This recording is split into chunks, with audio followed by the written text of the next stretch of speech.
नमस्कार साथियों, आज की वीडियो में हम बात करेंगे MA Hindi second semester 5th paper Uddhav शतक के विषय में।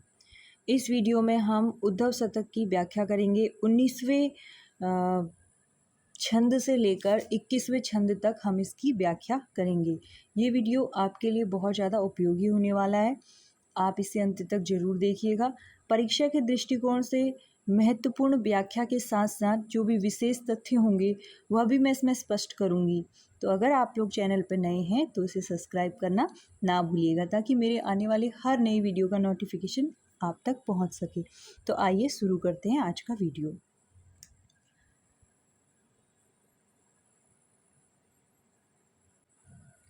इससे पूर्व के वीडियो में हम छंद संख्या 18 तक व्याख्या कर चुके थे। 19वां हमारा छंद है।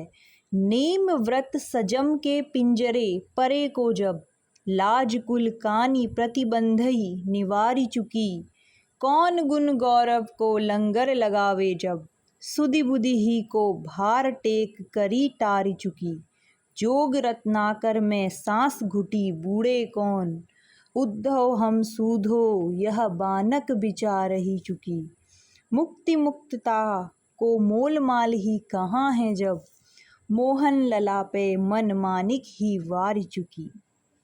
संयम का अर्थ होता है संयम, पिंजरे यानी बंधन, और कुल का अर्थ है कुटुंब, प्रतिबंध का अर्थ है सीमा अथवा बंधन, और लंगर का अर्थ यहाँ पर है रोकने के जो भी साधन थे।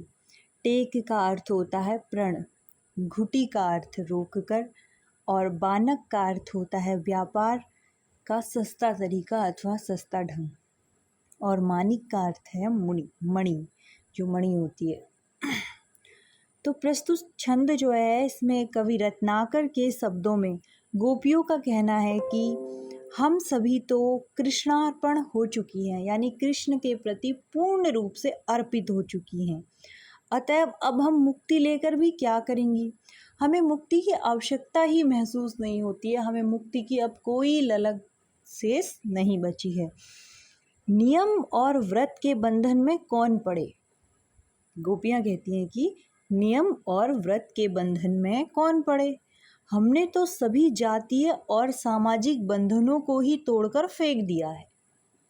अब गुण और गौरव को रोकने का साधन कौन प्रयोग में लाए? हम तो अपनी सुधि बुद्धि का भार छोड़ चुकी हैं। सांस को रोककर योग के सागर में कौन डूबे? यानी जिसको जो चीज चाहिए थी वो जब मिल चुकी हो तो फिर वो किसी अन्य के लिए प्रयास क्यों करे? गोपियाँ कहती हैं कि जिस प्रियतम के प्रति हमारा प्रेम है, उसके प्रेम को तो हमने पा चुके हैं और हम उसे त्याग नहीं सकते, मतलब वो तो हमारे मन वचन क्रम सब में बैठ गया है। तो अब हम किसी नए योग के पीछे, किसी नए ऐसे तरीके के पीछे क्यों भागें जिससे हमें लगे कि हमें ईश्वर मिले? हमें तो साक्षात ईश्वर मिल चुके हैं। हे उद्धव, हम साधारण मार्ग यही निश्चित कर चुकी हैं, अर्थात जब हम मनमोहन पर मन रूपी माणिक्य निछावर कर चुकी हैं, तब मुक्ति रूपी मोती का मूल्य हमारे सामने तुच्छ है। मुक्ति और भक्ति का तुलनात्मक अध्ययन है। गोपियों का कहना है कि जब हमने सभी प्रकार के बंधनों को तोड़ छोड़ दिया है, तो अब योगिक प्रक्रिया वाले ये यम नियम, ध्यान, धारण, प्रत्याहार, समाधि और संयम, ये जो चीज़ें हैं योग की, हम इसके पिंजड़े में बंदी बनकर क्यों रहें? संसार सागर में हम तो अपने आप को ही विस्मृत कर चुकी हैं, फिर ब्रह्म के गुण रूपी लंगर के सहारे किसी और क्यों स्थिर करें? अर्थात हमने तो कृष्ण प्रेम की धारा जो बहती चली जा रही थी, हम उसमें बह चुके हैं। हम ब्रह्म ज्ञान का लंगर पकड़कर एक जगह स्थिर नहीं होना चाहते हैं। सागर के जल में डुबकी लगाने वाला सांस रोकता है, उसी पर व्यंग करती हुई गोपियाँ कहती हैं कि भला योग रूपी सागर में सांस रोककर प्राणायाम करे और कौन डूबे? हम तो कृष्ण प्रेम के मुक्त वातावरण में सांस लेना चाहती हैं। यहाँ पर एक ध्यान देने वाली बात यह है कि जो माणिक होता है वो मोती से अधिक मूल्यवान होता है, और गोपियों ने कृष्ण की तुलना उस मणिक से की है और योग की तुलना मोती से।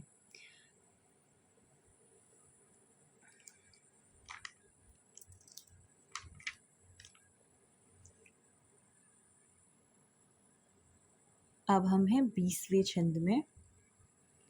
ये बहुत महत्वपूर्ण छंद है, आइए अब इसकी व्याख्या करते हैं।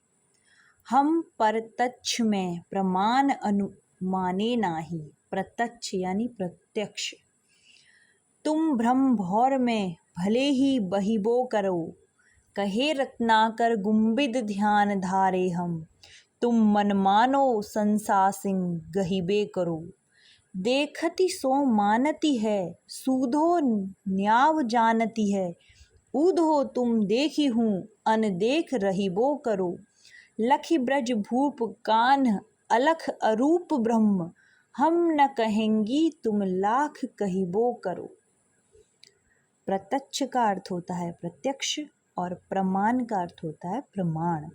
भ्रम भौर यानी भ्रम रूपी भौरे के चक्कर। बहिबो करो यानी प्रवाहित हो, जो बहता है।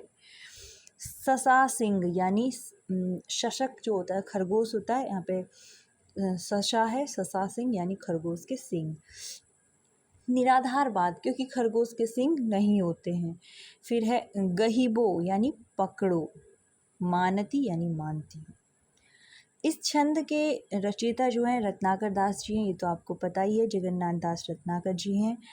और इसमें रत्नाकर जी के शब्दों के माध्यम से गोपियाँ क्या कहना चाहती हैं? गोपियाँ यहाँ पर अलख और अरूप ब्रह्म का खंडन करती हैं और उद्धव से कहती हैं कि हे उद्धव, हम तो प्रत्यक्ष को ही प्रमाण मानती हैं। यानी कि जो प्रत्यक्ष में हमें दिखता है वही हम मानती हैं और वही हमारे लिए प्रमाण होता है। हम अनुमान का आश्रय नहीं लेती हैं। हाँ, तुम यदि ब्रह्म रूपी भंवर में फंस गए हो तो भले ही डूबते रहो, हम गोविंद के रूप का ध्यान करती रहती हैं। तुम्हारे मन में आए तो तुम अरूप की खोज करते रहो। हम तो इस सरल न्याय को ही मानती हैं कि देखा हुआ ही सही है। तुम भले ही देखे हुए को अनदेखा करते रहो। हम कृष्ण के रूप को देखकर उन्हें अलक्ष्य और अरूप न कहेंगी। तुम भले ही कहते रहो। इस प्रकार गोपियाँ तर्कशास्त्रीय दृष्टिकोण से उद्धव के निर्गुण, निराकार और अलक्ष्य ब्रह्म का खंडन करती हुई हमें इस पूरे के पूरे छंद में दिखाई देती हैं। आगे देखो गोपियाँ क्या कहती हैं कि जिस परब्रह्म कृष्ण को हमने अपने नेत्रों में प्रत्यक्ष देखा है, उसको देखने के लिए अनुमान करने की क्या आवश्यकता है? अनुमान तो वह करे जिसने उसे न देखा हो। हमें अपने कृष्ण के विषय में कुछ भी भ्रम नहीं है, क्योंकि हमने उसे देखा है। हो सकता है तुम्हें भ्रम हो, क्योंकि तुमने उसे ठीक से जाना नहीं। अतः तुम्हें यदि भ्रम रूपी भंवर में ही प्रवाहित होना या डूबना अच्छा लगता है तो डूबते रहो। हम तो रूपात्मक कृष्ण का नित्य ध्यान करती हैं। तुम भले ही खरगोश के सींगों को पकड़ते रहो, जिसका अस्तित्व ही नहीं है, उसकी खोज करते रहो।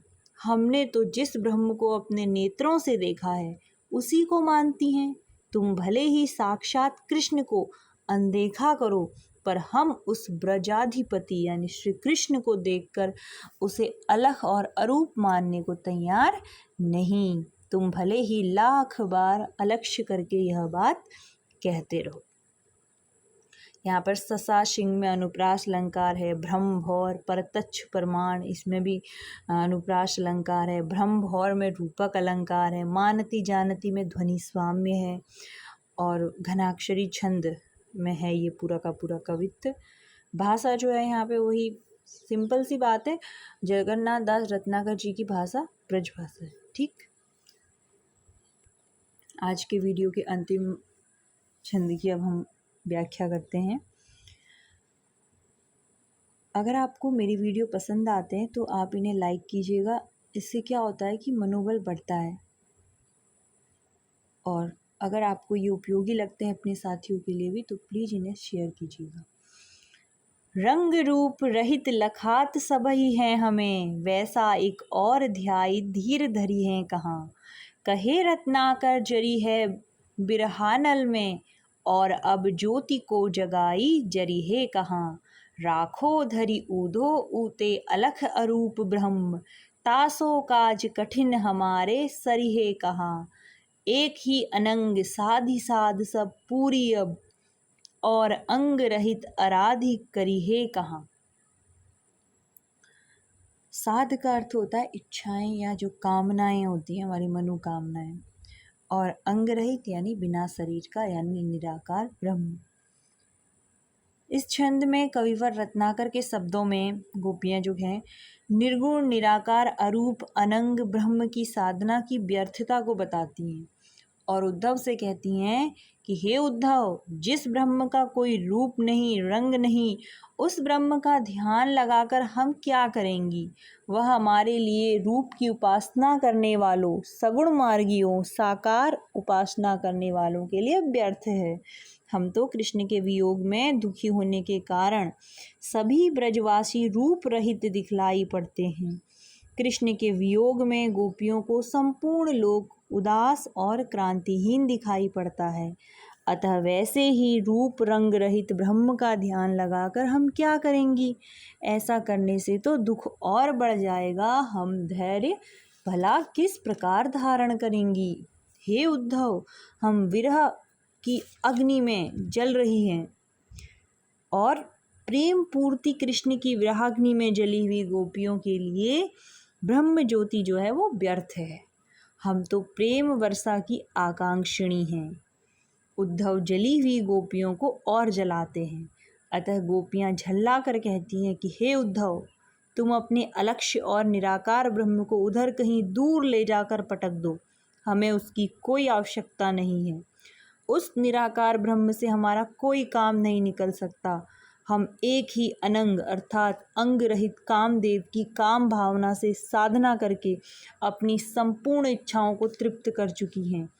अब हम किसी अन्य अंग रहित निराकार ब्रह्म की आराधना करके क्या करेंगी। हमारा कोई इच्छा शेष नहीं है जो ब्रह्म पूरी करे। इसलिए हमारे लिए यह रूप रहित ब्रह्म बिल्कुल अनुपयोगी है। यहाँ पर जो ये कवित्व है इसमें गोपियों ने बिल्कुल स्पष्ट कर दिया है कि उन्हें इस ब्रह्म से, निराकार ब्रह्म से कोई लेना देना नहीं है। वो पूरी तरह से कृष्णमय हैं, कृष्ण के प्रेम में डूबी हुई हैं और उनकी साकार रूप में उपासना करती हैं। आज के वीडियो में हमने 21 पद संख्या 21 तक व्याख्या की है। अगले वीडियो में हम 22 से 25 तक के पदों की व्याख्या करेंगे और इस प्रकार उद्धव शतक के जो प्रारंभिक 25 पद हमारे पाठ्यक्रम में हैं वो पूरे हो जाएंगे। तो आप लोगों से मेरी यही गुजारिश रहेगी कि अगला वीडियो हमें किस टॉपिक में बनाना चाहिए या कौन सा ऐसा टॉपिक है हिंदी का जो आप लोगों को उपयोगी लगता है परीक्षा के दृष्टिकोण से, आप मुझे कमेंट कीजिएगा ताकि हम नए वीडियोज़ पर ला सकें। धन्यवाद।